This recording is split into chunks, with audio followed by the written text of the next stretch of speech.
జగన్ ప్రభుత్వం ఇచ్చిన హామీల మేరకు తక్షణం జీవోలు విడుదల చేయాలని సమ్మె విజయవంతానికి సహకరించిన ప్రజా సంఘాలకు, కార్మిక సంఘాలకు, రాజకీయ పార్టీలకు, ముఖ్యంగా అంగన్వాడీల లబ్ధిదారులకు ధన్యవాదాలు తెలియజేస్తూ స్థానిక కోటిపల్లి బస్టాండ్ వద్ద విజయోత్సవ సభ నిర్వహించారు. AP anganwadi workers and helpers union ఆధ్వర్యంలో 42 రోజుల అంగన్వాడీల నిరవధిక సమ్మె విజయోత్సవ సభ AP anganwadi workers and helpers union జిల్లా అధ్యక్షులు సిహెచ్ మాణిక్యాంబ అధ్యక్షతన నిర్వహించారు. అంతకుముందు మున్సిపల్ స్టేడియం నుండి కోటిపల్లి బస్టాండ్ వరకు ర్యాలీ నిర్వహించారు.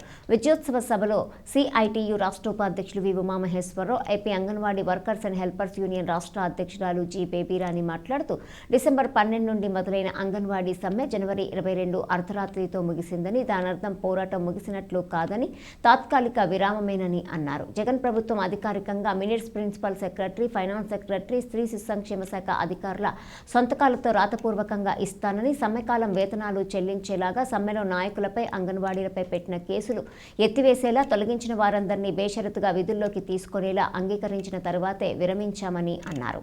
గర్భిణీ స్త్రీలు కూడా కూర్చున్నారు, మనం సేవలు అందించినటువంటి మహిళలు కూర్చున్నారు, మనం సేవలు చేస్తున్నటువంటి పిల్లలు వచ్చి కూర్చున్నారు.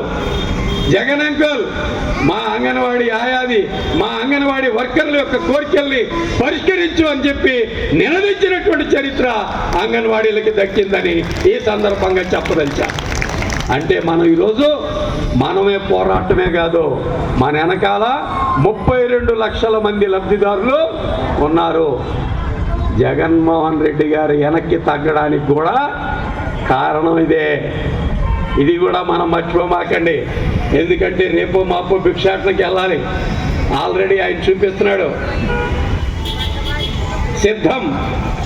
దేనికి సిద్ధం? ఎన్నికల యుద్ధానికి సిద్ధం అని. మేము సిద్ధం అని మనం 42 రోజుల క్రితం ప్రకటించి ఆ యుద్ధంలో మనం గెలుపొందాం. రేపు ఆయన గెలుపొందుతాడో లేదో ఆయన చూసుకోవాల్సినటువంటి సమస్య తప్ప మన కాదని ఈ సందర్భంగా మనం చెప్పాలి. ఆ శక్తికి సపోర్ట్ చేసిన వాళ్ళు, అంగన్వాడీలకి సపోర్ట్ చేసిన వాళ్ళు అనేక మంది ఉన్నారు, మనం ఒక్కడమే కాదు. అందులో ప్రధాన పాత్ర పోషించింది యూటీఎఫ్.